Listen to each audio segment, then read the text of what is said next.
Hello, hello, ওয়ালাইকুম আসসালাম। কলিজা কেমন আছো? ওয়ালাইকুম ভালো সালাম। আছি, ভালো আছো? মুন্না ফোন করছি রে। আছি হ্যালো আছি ভালো আছি, ভালো আছো? আছি, ভালো আছি। তুমি কোথায়? আমি গেলে, তুমি কোথায়? আমি তো বাড়িতে আসছি। কেমন আছো, ভালো আছো? হ্যাঁ, আছি আলহামদুলিল্লাহ। দুবাইয়ের জেল থেকে হঠাৎ এক সন্ধ্যায় নিখোঁজ স্বামীর ফোন। ২ মাস ১৮ দিন হদিস মেলেনি প্রিয়জনের। তাই এক সন্ধ্যায় চট্টগ্রামে স্ত্রী তানিয়ার কাছে যখন মুন্নার ফোনটা এলো, তখন সবকিছু আবেগে কেমন এলোমেলো।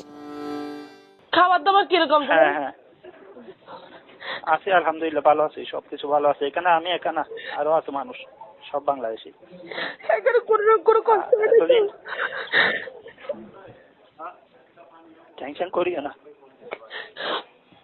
সমস্যা কি তোর? আন্দোলনের এটা আচ্ছা, শুধু টেনশন আর কি। বাড়িতে কখন যাবো এটা। আল্লাহর রহমতে এখানে বাড়িতে সবকিছু ঠিক আছে। ঘরে বাড়ির জন্য টেনশন করতে পারো, সবকিছু ঠিক আছে। তুমি মা ভালো আছে? মাও ভালো আছে, বাবাও ভালো মা ভালো আছে? আছে, ভালো আছে সবাই, আল্লাহ দিলে। এবার আসি এই ফোনালাপের প্রেক্ষাপটে। রাজতন্ত্রের দেশ সংযুক্ত আরব আমিরাত, যেখানে কঠোর আইন, অনুমতি ছাড়া সেখানে নিষিদ্ধ মিছিল মিটিং। কিন্তু গত জুলাইয়ে বাংলাদেশে যখন ফ্যাসিবাদ বিরোধী আন্দোলন চলে, তার সাথে একাত্মতা জানায় দুবাই প্রবাসীরাও। আমিরাতের বিক্ষোভ মিছিলে সেদিন স্লোগান ধরা এই তরুণী তানিয়ার স্বামী শহীদুল আমিন মুন্না, নিজের পরিণতির কথা না ভেবেই যিনি সেদিন দেশের জন্য নেমে পড়েন মিছিলে। ঘটনার ৩ মাস পর গত অক্টোবরে দেশে ফিরছিলেন মুন্না, কিন্তু মিছিল করে আইন ভাঙার মামলায় নাম থাকায় গ্রেপ্তার হন এয়ারপোর্টেই। প্রথম ২.৫ মাস তার কোনো খোঁজই পায়নি পরিবার। ২ সন্তানকে নিয়ে স্ত্রী তানিয়া তখন দিশেহারা। দিন রাত কাটে উদ্বিগ্নতায়, প্রতীক্ষায়।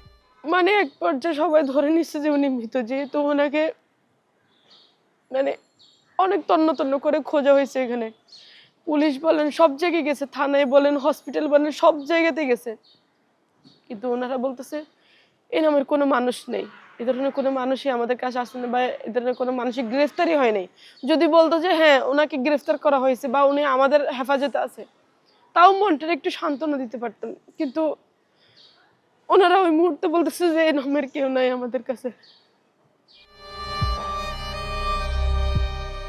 অবশেষে গত জানুয়ারিতে তানিয়ার মোবাইলে এলো কাঙ্ক্ষিত সেই ফোন। কান্না জড়িত কণ্ঠে স্বামী মুন্না জানান আবুধাবি আল সাদর কারাগারে বন্দী তিনি। তবে সাধারণ ক্ষমা পেয়ে গত রোজার ঈদের আগেই দেশে ফেরার কথাও জানান। কিন্তু সম্প্রতি এই পরিবার জেনেছেন যাবজ্জীবন সাজা হয়েছে মুন্নার। ওনাদেরকে প্রচুর পরিমাণ টর্চারিং করা হয়, ওনাদেরকে রিমান্ডে নেওয়া হয়, উল্টা ঝুলায় ওনাদেরকে মারপিট করা হয়, ওনাদেরকে কারেন্টের শর্ট দেওয়া হয়। লাস্টে উনি স্বীকারোক্তি দিছিল যে অনেক টর্চারিং করার পরে স্বীকারোক্তি নিচ্ছে, আপনি কি আন্দোলনে ছিলেন? আচ্ছা হ্যাঁ, আমি আন্দোলনে ছিলাম। উনি আর অস্বীকার করে না, যেহেতু ওনারা ফুল এভিডেন্স পাওয়ার পরে ওনাকে গ্রেফতার করা হয়েছে। জুলাইয়ের আন্দোলনে সম্পৃক্ততার অভিযোগে মুন্নার মতো আরও ২৫ জন আটক আছেন সংযুক্ত আরব আমিরাতের বিভিন্ন কারাগারে। একই অপরাধে জেলে বন্দী জামালপুরের রিফাত, চট্টগ্রামের শাহাদাতের মতো আরও অনেকেই। দাঁড়ে দাঁড়ে ধর্ণা দিয়েও যাদের দেশে ফিরিয়ে আনতে পারছে না স্বজনরা। এদেরকে জিজ্ঞেস করছে তো, মানে সে জানে না এর কি জন্য এর মানে ডাকি নিচ্ছে। ডাকি নিবে পরে তো আমরা কোনো খোঁজ খবর পাই না, বুঝি না, আমাদের মনা বাড়ি মনা ঘর। আর আমার তো তার কোনো মানে তাকে কিভাবে রাখছে সেটা আমরা জানি না। তারপরে জানার মাসে ৭ তারিখে ফোন দিয়ে বলতেছে যে আমাদেরকে মামলা আরোপ করছে, ট্রান্সফার করছে না, মানা করছে। এটা এখনো ঘোষণা দেয় না, মানে যে এদের একটা সাজা হয়েছে না কি হয়েছে, মানে তারা কিছুই জানে না। তাদেরকে কিছু বলে না, কোর্টে উঠেছে, কইছে যে আন্দোলনের ভিতরে আসলেনি, যদি মানে আসে না তাদেরকে যাবজ্জীবন জেল দিয়ে না ২৫ বছর এরকম। দুবাইয়ে মিছিল করার অপরাধে গ্রেপ্তার অনেকেই দেশে ফিরিয়ে এনেছে অন্তর্বর্তীকালীন সরকার। কিন্তু একই অভিযোগে আটক মুন্না রিফাতদেরও ফিরিয়ে আনার উদ্যোগ নেওয়ার দাবি এখন তাদের পরিবারের। আমি মা হিসেবে ব্যর্থ, আমি একজন স্ত্রী হিসেবে ব্যর্থ, আমার আর কিছু করার নেই। ওনারা আরব আমিরাতের মতো জায়গাতে নামছে, ওনাদের সবচেয়ে বড় ভুল হচ্ছে এটা।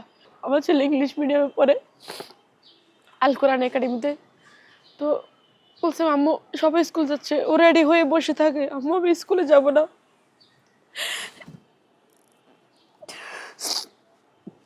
বলছে না বাবা, এখন চাইতে হবে না, কয়েকদিন তোমার জন্য ছুটি নিছি তো, কয়েকটা দিন পরে যাইও, বাবা আসলে নিয়ে যাবে, কারণ ওকে বলার মতো ভাষা আমার কাছে নাই। মুন্না রিফাতরা হয়তো দেশের মাটিতে সরাসরি আন্দোলনে নামেননি, কিন্তু বিদেশে বসেই হাসিনার বিরুদ্ধে বিশ্ব জনমত গড়েছেন। এমনকি তাদের রেমিটেন্স শাটডাউনের ঘোষণা ছিল সবথেকে বড় প্রতিবাদ। আর তাই সবার চাওয়া, জুলাই অভ্যুত্থানে লড়াই করা এই প্রবাসীদের প্রতি মানবিক হোক রাষ্ট্র। মনির মিল্লাত, ওয়ান নিউজ, ঢাকা।